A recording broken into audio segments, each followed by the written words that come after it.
Hello guys, you watching tech tube by Taran और आज की इस वीडियो में आप सभी का बहुत बहुत स्वागत है।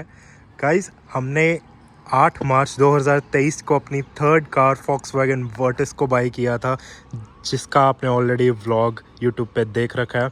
और गाइस 7 मार्च को इस गाड़ी की बुकिंग हो गई थी शाम को, और अगले ही दिन हमने इस गाड़ी की डिलीवरी भी ले ली। अब मुझे पता है बहुत से लोग आप लोग थोड़े से डिसअपॉइंटेड हो गए डिलीवरी वाले व्लॉग से, और मैं उसका प्रॉपर एक अभी जिसे हम बोलते हैं जस्टिफिकेशन भी देने को तैयार हूँ। अब गाइज़ हुआ क्या, जो डिलीवरी व्लॉग था मैंने बहुत कुछ सोच रखा था कि मैं बहुत अच्छे से प्लान करूँगा, हर एक चीज़ ऐसी होनी चाहिए वैसी होनी चाहिए। बट हुआ क्या, एक तो होली थी गाइज़, त्यौहार का अवसर था जिस पे हमारी गाड़ी डिलीवर हुई है जिस दिन, राइट। और दूसरी बात गाइज़, एक तो एक्साइटमेंट इतनी रहती है कि नई गाड़ी आई है, आपसे वैसी वीडियो नहीं बनती, और जो भी वीडियो बनती है वो भी मतलब ऐसा प्रॉपर नहीं बन पाती। तो that was the main reason. और जो सबसे बड़ा रीज़न वो तो यही है कि एक तो ब्राउन हाउस होल्ड्स में हम व्लॉग शूट ही नहीं कर सकते, क्योंकि इधर से कोई और बोल रहा होता है तो उधर से कोई और बोल रहा होता है, तो सारी जगह डिस्ट्रैक्शन ही डिस्ट्रैक्शन। तो मैं उस चीज़ को अवॉइड करने के लिए जितने मिनट का भी व्लॉग बना, बस मैंने डिलीवरी का ही सारा वो पॉइंट ऑफ व्यू बताया। मैं कोई एक्स्ट्रा बात कर ही नहीं पाया, तो आज की इस वीडियो में हम सारी बातें करेंगे अबाउट द कार। तो गाइज़, अब मैं अगर बात करूं तो हमने मार्केट के अंदर क्या क्या ऑप्शंस देखी थी फॉक्सवैगन वर्टिस बाय करने से पहले। तो अगर मैं बात बोलूं गाइज़, हमारी जो प्रेफर्ड कार थी that was around 7 seater SUV car. क्योंकि गाइज़ अब हमारे, अगर मैं आपको थोड़ी सी बैकग्राउंड हिस्ट्री बता दूं, तो हमारे घर में 2 कार्स थी पहले। एक जो हमारी फर्स्ट कार थी दैट वाज हुंडई एक्सेंट, जो हमने सेकेंड हैंड बाई की थी। उसके 1 साल बाद ही हमने Volkswagen Vertus Volkswagen Vento buy कर ली थी हमने, ठीक है, 2011 में। That lasted around 12 years. तो उसके बाद हमारे पास में अब वर्टिस आई है। तो आप देख ही सकते हैं कि हमारे पास ऑलरेडी 2 सेडान कार्स ऑलरेडी थी हमारे घर में। तो जो तीसरी, जो अभी वर्टिस से पहले अगर हम जो लेते option, that was the SUV. तो हमने नहीं सोचा था कि जो थर्ड हमारी कार रहेगी वो सेडान ही होगी, क्योंकि गाइज़ हमारी फैमिली थोड़ी सी बड़ी है, और हमने सोचा था कि इस बार सेडान से थोड़ा हट के घर में एसयूवी लाई जाए, ठीक है। और नॉर्मल कॉम्पैक्ट एसयूवी नहीं, थोड़ी सी 7 सीटर टाइप एसयूवी, थोड़ी बड़ी, जिसके अंदर बूट स्पेस भी काफ़ी अच्छा आ जाए और फैमिली के लोग भी आराम से बैठ जाएँ। बट अनफॉर्चुनेटली वो सपना सपना रह गया फॉर नाउ, क्योंकि हमारा जो घर का गेट है गाइज़, उसकी काफ़ी दिक्कत है। हमारा घर के गेट का ये सीन है कि हमारे घर के गेट के अंदर सिर्फ ये वर्टिस और जितनी भी सेडान गाड़ियाँ हैं जो कि इस रेंज के अंदर आती है, 1600 या 1650 मीटर के अंदर जो गाड़ी आती है, वही चौड़ाई की मैं बात कर रहा हूँ एक्चुअली, तो वही हमारे घर के गेट के अंदर आ सकती है। बट ऑल दो जो लंबाई है उसका कोई इतना चक्कर नहीं है, बट हाँ, चौड़ाई के पॉइंट ऑफ व्यू से हमने सारी गाड़ियाँ मार्केट में रिजेक्ट कर दी जो हमें पसंद थी इन एसयूवी टाइप। बट 2 कैटेगरी हमारी घर के गेट के अंदर फिट हो रही थी, एक थी कॉम्पैक्ट एसयूवी और एक थी ये एसईसी सेडान्स। अब आप लोग पूछोगे कि अगर कॉम्पैक्ट एसयूवी फिट हो रही थी तो वो क्यों नहीं ली। गाइस, उसके पीछे भी एक बहुत एक अच्छा रीज़न है। मैं अगर आपको बताऊं तो, अगर आप लोगों ने भी सेडान गाड़ी यूज़ की होगी तो आपको पता होगा कि जो सेडान गाड़ी के अंदर सेकेंड रो के अंदर जो लेग स्पेस मिलता है, वो कॉम्पैक्ट एसयूवीज़ वो वाला स्पेस नहीं मैच कर सकती। ऑल दो कॉम्पैक्ट एसयूवीज़ थोड़ी सी ऊंची ज़रूर फील होगी क्योंकि सेडान ज़मीन के साथ में लग के चलती है, बट सेडान गाड़ियों में स्पेस की तुलना किसी और गाड़ी के साथ नहीं हो सकती, ठीक है। प्लस जो बूट का स्पेस रहता है वो भी बहुत ज़्यादा रहता है इन माय ओपिनियन। तो फिर गाइज हमारे पास में वर्टिस के अंदर 2 ही ऑप्शंस रह गई थी, एक तो 1 लीटर वाला हमारा TSI इंजन, या फिर 1.5 वाला GT लाइन वाला इंजन, जो कि हमें फॉक्सवैगन की सेडान और एज वेल एज हमें कॉम्पैक्ट एसयूवीज़ के अंदर ऑफ़र किया जाता है बाय फॉक्सवैगन। तो जो GT ट्रिम है उसके अंदर गाइज हमें 7 स्पीड DSG का गियरबॉक्स देखने को मिल जाता है ऑटोमेटिक में, और हमारे पास पे 6 स्पीड मैनुअल गियरबॉक्स का भी ऑप्शन है। बेसिकली GT के अंदर और कुछ नहीं है, जस्ट एक परफॉर्मेंस ओरिएंटेड लाइन जिसे हम बोलते हैं, जो कि 205 Nm का टॉर्क निकालता है। इतनी ज़्यादा पावरफुल इंजन सीरीज़ है वो GT वाली। तो हमने GT सीरीज़ जान के नहीं ली क्योंकि वो बहुत ज़्यादा ओवर प्राइस्ड है, एक तो नंबर 1, और नंबर 2 गाइज GT ट्रिम कुछ ज़्यादा ही स्पोर्टियर है, और बेसिकली हमारी नीड इतनी ज़्यादा स्पोर्टियर गाड़ी की नहीं है। तो अगर मैं बात करूं ये वाले वेरिएंट की, ये भी एकदम स्पोर्टी लगता है, बट GT के अंदर यहाँ पे हमें GT की बैजिंग देखने को मिल जाती है all the way on the sides. हमें जो अलॉयज़ हैं वो पूरे ब्लैक, ऑल ब्लैक देखने को मिल जाते हैं। हमारी जो रूफ़ होती है वो भी पूरी ब्लैक देखने को हमें मिलती है। और यहाँ पे गाइस हमें स्पॉइलर भी देखने को मिल जाता है रेयर वाला। तो और बाकी यहाँ पे GT की बैजिंग और छोटे मोटे फीचर्स जैसे कि गाड़ी का जो इंफोटेनमेंट सिस्टम है, राइट, अगर मैं बात करूँ, यहाँ पे रेड, हमें सारी चीज़ें रेड में मिलेंगी। हमारी जो अपॉल्स्ट्री है वो पूरी रेड हो जाएगी और रेड स्टिचिंग देखने को मिलेगी, जैसे यहाँ पे अभी वाइट कलर की स्टिचिंग है। और छोटी मोटी चीज़ों हैं मतलब GT के अंदर, बट ओवरऑल ऐसा कुछ नहीं है कि बहुत ही रेवोल्यूशनरी है GT के अंदर। अगर आपको भी वर्टिस लेनी है और आप GT की तरफ आप नहीं जाना चाहते तो आप जो हमारा 1.01 लीटर वाला जो इंजन है वो भी, उसको भी आप ले सकते हो, जैसे कि हमने लिया है, राइट। सो 1 लीटर के इंजन में अभी मैं यही हाईवे पे ही था और मैंने अच्छे तरीके से इसे टेस्ट आउट किया है, क्योंकि इससे पहले हमारे पास में Volkswagen वेंटो थी, वो 1.5 नेचुरल एस्पिरेटेड इंजन के साथ में आती थी, नॉन टर्बो इंजन था वो, बट उसकी पावर 12 साल बाद भी वैसी लग रही थी जैसे कि नई गाड़ी हो, क्योंकि हमने मेंटेन उसे प्रॉपर कर रखा था और टाइम टू टाइम सर्विस करवाने के नतीजे थे ये सारे, जितने भी हमें पावर देखने को मिल रही थी।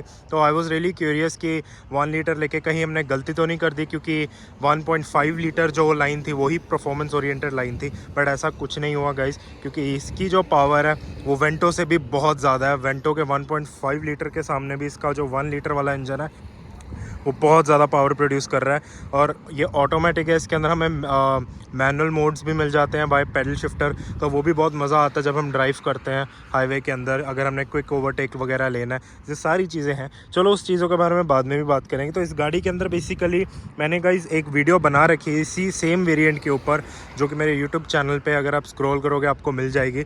तो मैं सारे फीचर्स तो नहीं बताने वाला, बट मैं वो फीचर्स ज़रूर बताऊँगा जो मुझे प्रैक्टिकल लगे इस कार के अंदर। तो सबसे पहले अगर मैं बात करूं तो गाइज़, मुझे यहाँ पे इसके जो डायमंड कट और लॉय व्हील्स हैं मुझे बहुत ज़्यादा स्पोकियर लगते हैं।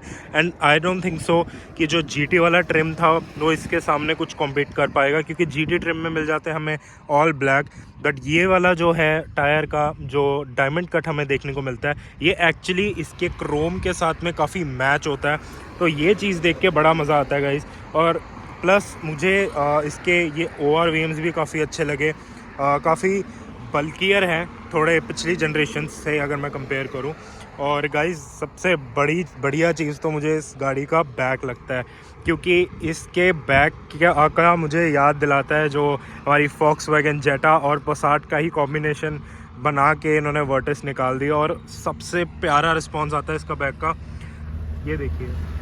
सबसे बढ़िया बात जो मुझे वर्टिस में लगती है, अगर मैं टाइगून को भी कंपेयर करूं, मुझे इसकी रेयर लाइट्स अच्छी लगती हैं, क्योंकि गाइस टाइगून के अंदर अगर हम टॉप मॉडल लेते हैं तो उसके अंदर हमें फ्रंट का जो सिस्टम रहता है, जैसे फ्रंट हेडलैम्प्स होगी हमारी कार की यहाँ पे, ठीक है, वो हमें सारी फुली ऑटोमेटिक मिलती है, मतलब LED मिलती है। मेरे कहने का मतलब DRL भी हो गए, साइड इंडिकेटर भी हो गए, हेडलैम्प भी हो गया, ठीक है, वो सारी चीज़ें ऑटोमेटिक है और हमारा वाइट कलर का सिस्टम है, ठीक है। बट अगर मैं बात करूँ गाइस इसके टाइगून के बैक की, तो बैक भी सारी LED है, ठीक है, बट उसका जो टर्न इंडिकेटर है वो मुझे LED नहीं लग रहा था।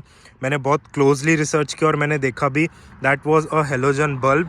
बट इसके अंदर गाइस हमें fully LED turn indicator plus reverse sensor, सारी चीज़ें, पूरा यूनिट ये LED है, जो इस गाड़ी को और ज़्यादा बेहतर लुक देता है इन माय ओपिनियन, राइट। सो इसके अंदर हमें एक चीज़ मुझे ड्रॉबैक लगी, वो है इसके 3 पार्किंग सेंसर्स जो कि रिवर्स वाले हैं। आई डोंट थिंक सो इतनी ज़्यादा फील्ड कवर कर पाएंगे, क्योंकि हमारी पुरानी वाली इवेंटों के अंदर 4 सेंसर्स देखने को मिलते थे, बट इसके अंदर सिर्फ 3 ही सेंसर्स हैं। बट सेंसर्स अच्छे से काम करते हैं, ऐसी कोई बात नहीं कि सेंसर्स काम नहीं कर रहे, just my personal opinion, right. So back की तो गाइस बात हो ही गई है। तो यहाँ पे जो सबसे बढ़िया चीज़ लगती है वो मुझे लगता है शार्क फिन एंटीना, जो कि इन्होंने ऑल ब्लैक में दिया है, जो कि ये पूरी गाड़ी की लुक के साथ में मैच करता, वाइट एंड ब्लैक। पहले मैंने सोचा था कि मैं इसे स्मोकी करवा लूँगा, बट ऑल्दो ये इतना ज़्यादा स्मोकी है कि अगर मैं इसके ऊपर टेप भी चढ़वा दूंगा तो ये चीज़ भी नहीं दिखेगी, तो मैंने कुछ नहीं करवाया इसके ऊपर। जस्ट मैंने एक ये टो बेल्ट लगा ली है, जस्ट फॉर द स्पोर्टीनेस, कि थोड़ा सा और इंक्रीज़ हो जाएगी गाड़ी की स्पोर्टीनेस।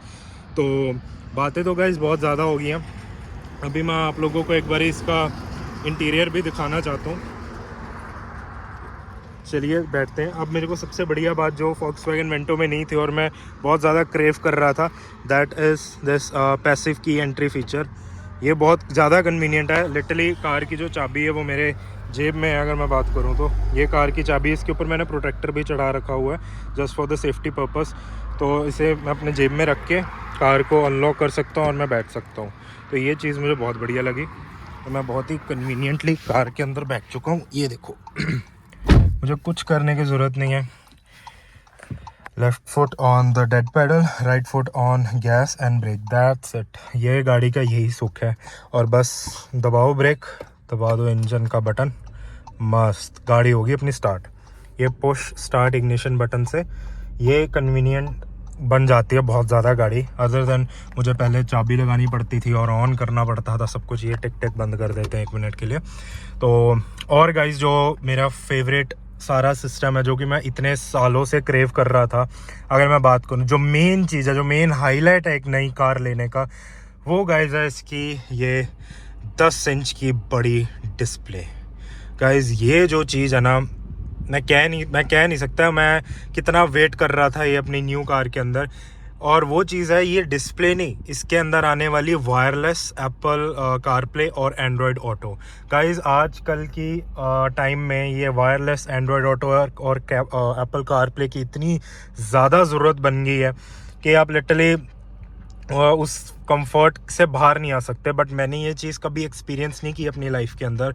सो नई कार के अंदर मैं ये चीज़ सबसे ज़्यादा, अगर मैं आपको कहोगे ना टॉप प्रायोरिटी पे क्या चीज़ आप पसंद कर रहे हो, वो मैं ये पसंद कर रहा हूँ।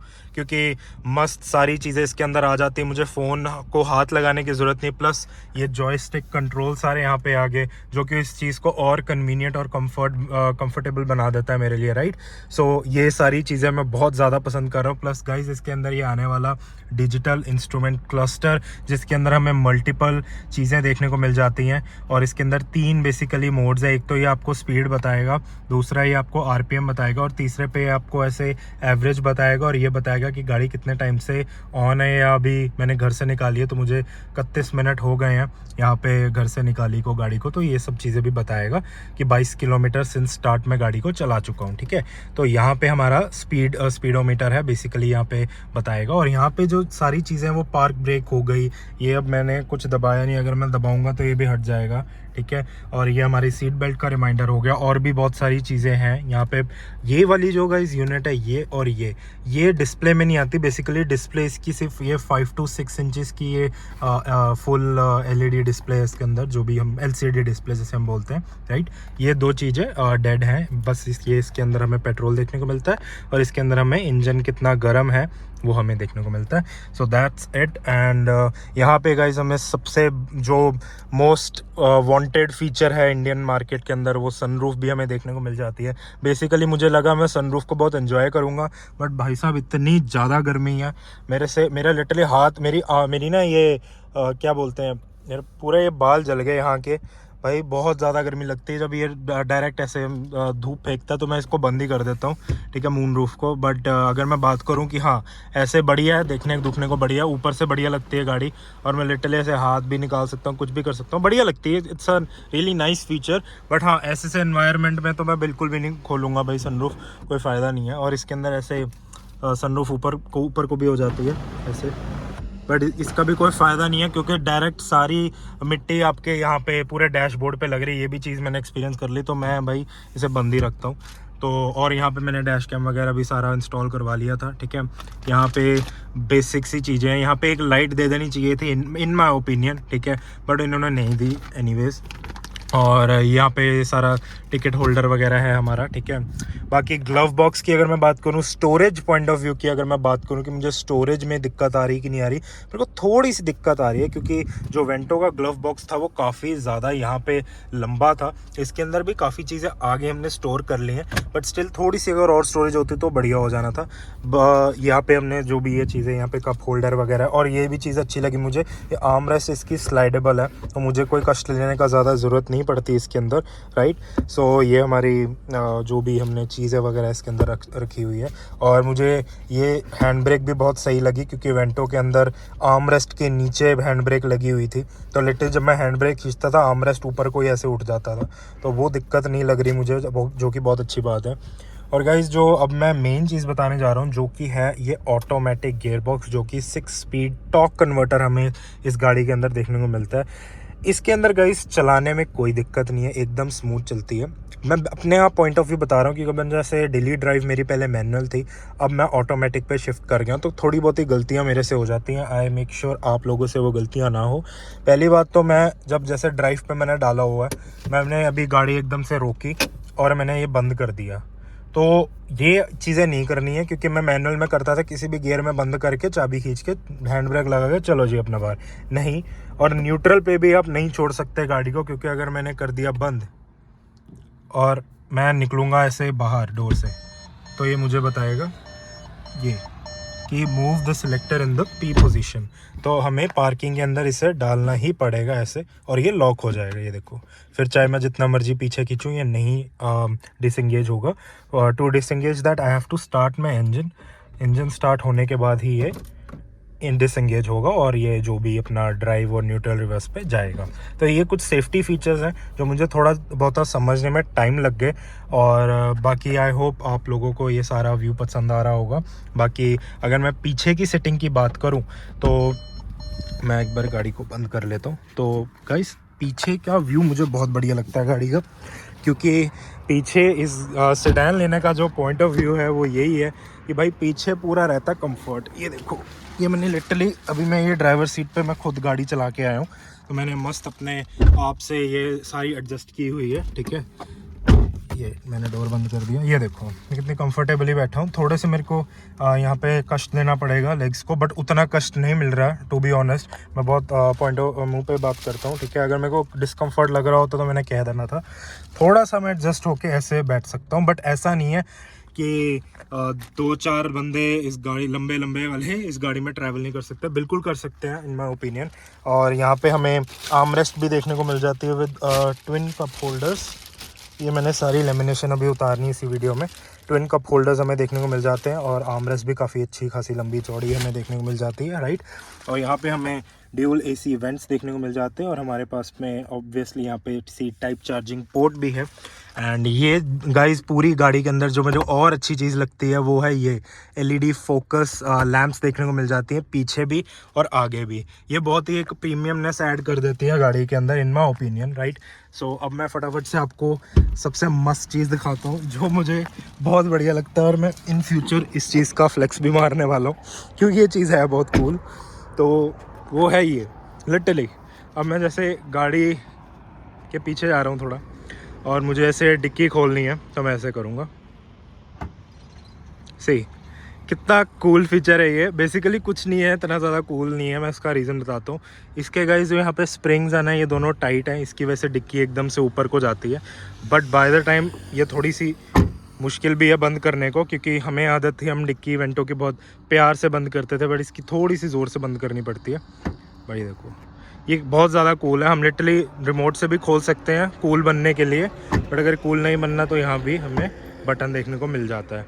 तो यहाँ पे अगर मैं बात करूँ तो गाइस बूट स्पेस बहुत ज़्यादा बड़ा है इसका बूट स्पेस, थोड़ा सा वेंटो से भी थोड़ा ज़्यादा बड़ा है, और काफ़ी सारी चीज़ें इसके अंदर आ जाती हैं। लगेज आराम से आ जाएगा इसके अंदर, और स्पेयर टायर भी हमें दिया गया है, बट स्पेयर टायर इसके अंदर हमें 15 इंचेस का ही देखने को मिलता है। फॉर दैट रीज़न मुझे थोड़ा ठीक नहीं लगा कि 15 इंच का है स्पेयर टायर, बट ठीक है, उसके भी सेफ्टी रीजंस हैं, क्योंकि spare tyre is meant for only spare purposes. Like अगर आपका टायर पंचर हो गया तो जस्ट वो पंचर की दुकान के लिए जाने के लिए ही वो बना है, हम उसे डेली यूज़ में नहीं लेके आ सकते। So you have to basically repair the tyre and put it back on its original place, right.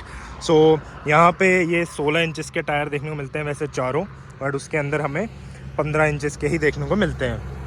और गाइस अब अगर मैं बात करूं, मैं अभी निकालने जा रहा हूं गाड़ी का ये सारा लेमिनेशन वगैरह, ठीक है। तो आप अभी वो सारी चीज़ें एंजॉय करो, क्योंकि अब मैं नई गाड़ी है तो मैं नई गाड़ी की फ़ील ही लेने आया हूं। अभी हम सब निकालेंगे। तो यहाँ पे हमारे पास पे काफ़ी सारे सीट कवर्स हैं, बट मैं इन दोनों को बख्श रहा हूँ क्योंकि ये थोड़ा पता लगेगा कि नई गाड़ी है। बाकी ऑल दो मैं इन सभी को रिमूव करूँगा, क्योंकि गाइज रीज़न बीइंग मैं इसे क्यों रिमूव कर रहा हूँ, हमें इस गाड़ी के अंदर ये दो ऑप्शन देखने को मिलती है जो कि आप देख रहे हो। ये है सीट, जिसे हम बोलते हैं ना सीट वेंटिलेशन, ये वो फीचर है और ये बहुत इफेक्टिवली काम करता है। मैं इस ड्राइवर वाली सीट के अंदर बैठ के इस चीज़ को फील कर चुका हूँ, क्योंकि ये जो चीज़ है ये कपड़ा है, यहाँ पे प्लास्टिक चढ़ा हुआ, तो ये वाली सीट पर उतने मज़े आ नहीं रहे इस फीचर के। तो फटाफट से ये सारी चीज़ों को रिमूव करते हैं। सो स्टार्टिंग करूँगा मैं ये अपना ये वाले यहाँ से ड्राइवर सीट से, तो ये ऐसे ही रिमूव हो जाएगा खींचने से आई गेस। यहाँ पे हम निकाल देंगे सबसे पहले तो, ठीक है, और इससे भी हम निकाल देते हैं फटाफट से। बहुत ज़्यादा एक्साइटमेंट है मुझे। तो ये आई गेस कैसे रिमूव होगा, पीछे से जाना पड़ेगा है ना, कि ऐसे ही हो जाएगा, आई थिंक सो। पीछे से जाना पड़ेगा, यहाँ से तो हो गया रिमूव, पीछे से देख लेते हैं अभी। ये ऐसे बाहर ही, अच्छा 40 गया ये तो, चलो कोई बात नहीं। अब आई ना गाइस फील नई गाड़ी की।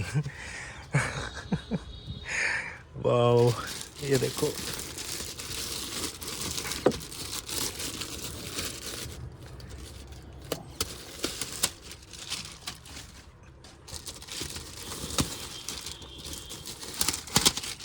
एक्चुअली इन्होंने ना ये रबड़ सी दी हुई है, इलास्टिक सी, इसे ही रिमूव करना है, तो शायद सारा ये रिमूव हो जाएगा। ये देखो, और ये हमें एक्सेसरी के तौर पे मिला था, यहाँ पे लगता है ये ऐसे चिपक जाता है मैग्नेटिकली, तो ये भी बढ़िया चीज़ दी हुई है। यहाँ से भी रिमूव कर लेता हूँ।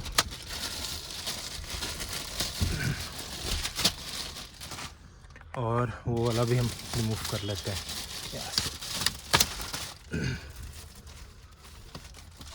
मैं बहुत ज़्यादा एक्साइटमेंट है, मैं लिटरली फाड़ रहा हूँ कवर, ऐसे फट के ही निकलेंगे वैसे बाहर। एक्चुअली वो वाली सीट मुझे लगता है रिक्लाइनेबल है, 60-40 स्प्लिट कह रहे थे वो, तो चलो उसे भी देख लेते हैं,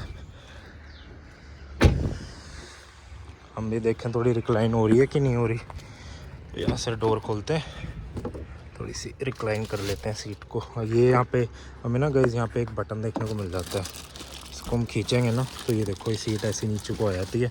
अपना लिटरली हम अपना बूट एक्सेस कर सकते हैं यहाँ से, तो यहाँ से अब ये निकल जाएगा। गाइस ये सारी सीट कवर हो गए हैं रिमूव, बहुत टाइम लग गया रिमूव करने में, फिर रिमूव हो गए हैं। अब ये थोड़ा ऐसी सी अपॉल्स्ट्री दिख रही है। अब फ्रंट पैसेंजर साइड वाले की भी रिमूव कर देते हैं।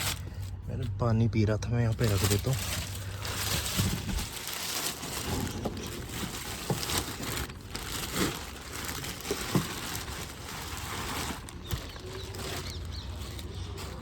गाइस फाइनली हमारी कार अब कुछ ऐसे दिख रही है, आप देख सकते हो। अगर मैं अंदर से दिखाऊं तो अब कुछ ऐसी दिख रही है, देखो अब थोड़ा नीट एंड क्लीन लग रहा है। बाकी ये दो चीज़ें अभी मैं लगी रहने दूंगा, क्योंकि अभी कोई फ़ायदा नहीं है इसे रिमूव करने का, मिट्टी लग जाएगी।